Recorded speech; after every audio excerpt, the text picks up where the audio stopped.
So mga guys, good morning yan. Mag-video tayo rito. Meron tayo rito ng Yamaha NMAX na V2 na may issue. According kay sir, naka-check engine tapos namatay. Minsan umandar, minsan ayaw mandar. So sabi ko sir, possible cause yan. Isa na ng dahilan yan. Posible error 12. So pakita natin. Pag sisilipin nyo rito sa socket, sa ibabaw, wala namang siyang sunog. Pero kailangan yung kalasin yan. Pag yan hindi nahugot, hindi nyo napag-iwalay yung socket, posible yan na natunaw na kaya nag-lock. Pero ito, nahugot pa natin pakita natin. Gamit na kayo ng long nose. Kung ayaw nyo pang tanggalin to, gamit na kayo ng long nose para mapag-iwalay. Ba't pinagdikit mo lipat? So, pakita natin habang tinatanggal. Ayan, natanggal. Ayun nga, nasa loob yung sunog. So, common issue to ng Aerox V1 sa mga NMAX na V2.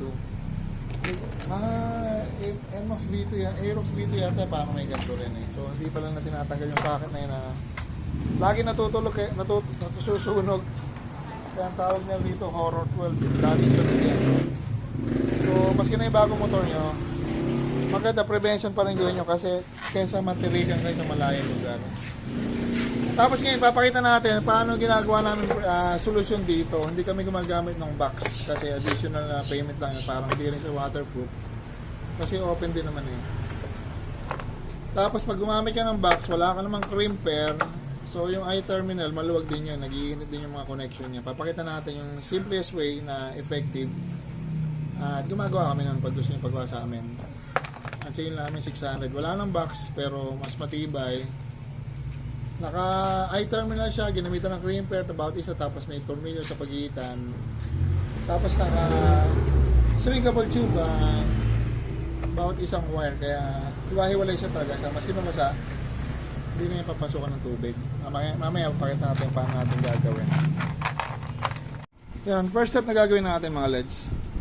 Magtanggal tayo ng battery. Eto, natanggal na yung negative terminal. Magtanggal ka lang ng positive or negative, okay na yan. Tapos, pwede natin i-cut yung mga wires nito. Cut na lang. So, kung di nyo kabisado yung magkakaparehang kulay, i-cut nyo isa-isa para mas okay. Para hindi kayo maligaw kasi baka magkapalit-palit. Yung iba naman, ginagawa to long wire. Mula rito, papunta sa ECU, yun ang ginagawa nilang wire mahaba. Pero pwede na ito mas matibay itong mga LEDs. Makikita nyo pagkayari. So, ang kailangan lang natin, ito lang kailangan natin. So, bawat isang wire lalagyan natin ng ganito. Ayan. I-terminal tawag dito. Tapos mahalaga, mayroon kayong crimper. Pag wala kayong crimper, gagamitin nyo ng long nose o pliers. Hindi siya pwede. Maluwag. Nag-iinit. Tapos pagka crimper na, babalutan nyo isa-isa ng shrinkable tube. Isa-isa bukod-bukod para maski mabasa siya, maski mabuhusan ng tubig, safe siya, hindi siya mag-short. Kasi minsan nagiging sira niyan. Pag nakabit na ganito, para siyang shorted pag nalagyan ng tubig. So yun ang isang dahilan ba't nasusunog. So mga guys, ganito kami magtawag dito. Error 12 solution. Kasi ito error 12 na to. Makita niya yun. Sunog na. Saka ito ng mga Aerox. Hindi ko lang alam yung mga Aerox na V3. Saka NMAX na V3. So pinakita ko na yung finish na product. Ayan. Tapos pag ganyan na, naka-shrinkable tube yan. Doble para sigurado.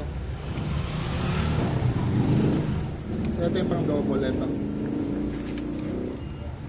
Parang ganyan. Tapos ito sinasabi ko, maski meron kayong terminal box yung nabibili sa online, magagastusan lang kasi wala naman kayong crimper Kung may crimper kayo, okay lang din yan. Dapat talaga may crimper kagaya na ito. Kaya natin. Pag may crimper kasi, mahigpit talaga yung pagkakabit ng i-terminal sa wire. Parang ganito mga LEDs.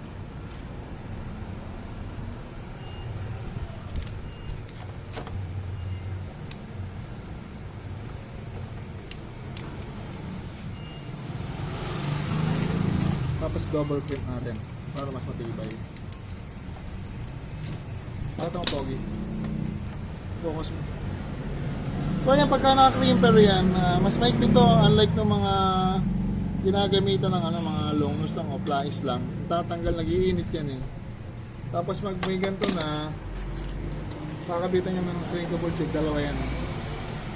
Talagyan natin.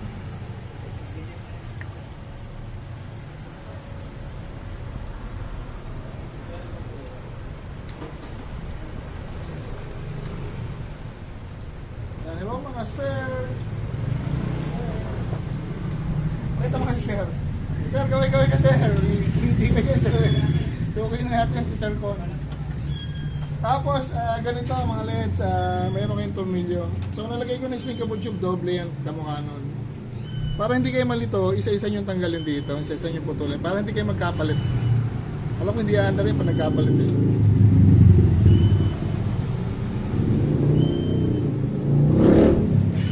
Ayan, ganyan na. Ayun.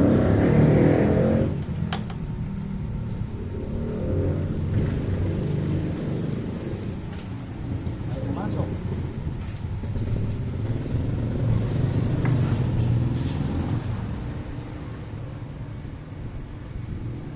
Shoutout sa videographer natin, si Uno lang malakas. Pumapasok ng Sunday, yun ang Uno. Malaki po pangangailangan. Ayun. Mapangailangan mo. Ayun. Wala dito si Romy mo. Shoutout kay Romy. May kailangan siguro si Romy. Ako eh, sasakyan. Manghihiro ng tools. Hindi, sasakyan. Bakit? Papasok kami upuan dun. Anday lang. Sug lang ng konti. Sige, sige. So ayan mga LEDs, higpitan lang natin to.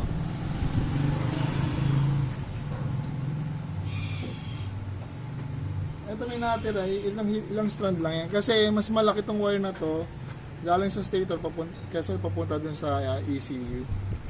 Ito talaga mahirap ipitin lang ng wire, pero marami na ipit yan. Saka naka-crimper naman eh. May mga ni-repair kami na naka-box. Kaso sunog din kasi nga, yung pagkakaipit, hindi ginamitan ng crimper. So yung mga mechanic, mag-invest kayo sa crimper, mura lang naman yan.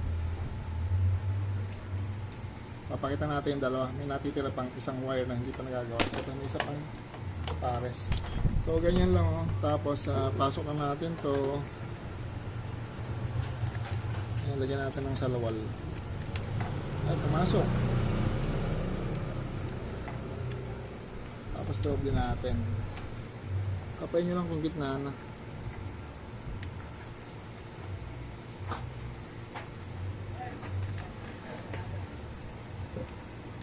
Ayan, hit ka na natin. Ito po okay lang ako. Hit ka natin. Iris boss. So naka-individual siya na balot, maski masabuyan pa yan ng tubig. Hindi na siya mag-short yung kada isang wire kasi magkakahiwalay na. Maski napasukan pa ng tubig yan dito, tatagos lang doon, hindi pupunta yung tubig sa kabilang side. Unlike nung nandito, halos nagiging shortage siya pag may tubig sa mga pagitan.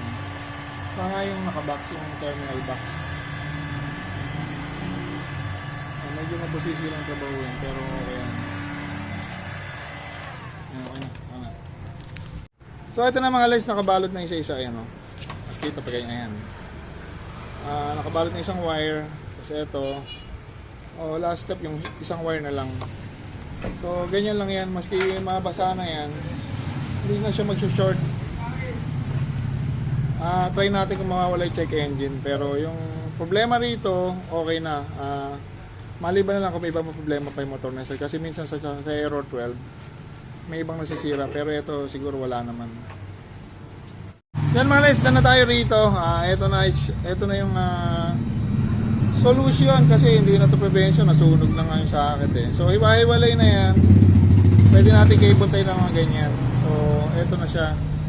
Mas matibay kasi may tornilyo na stainless. Stainless yung tornilyo ginamit natin na Allen wrench, Allen bolt. Pati yung nut stainless. Tapos naka I-terminal na ganito. Ayan, naka I-terminal. Tapos naka crimper, naka double ng shrinkable bawat isang wire. So tapos iwahiwala yan. Kaya waterproof na yan. Hindi na siya mag-short.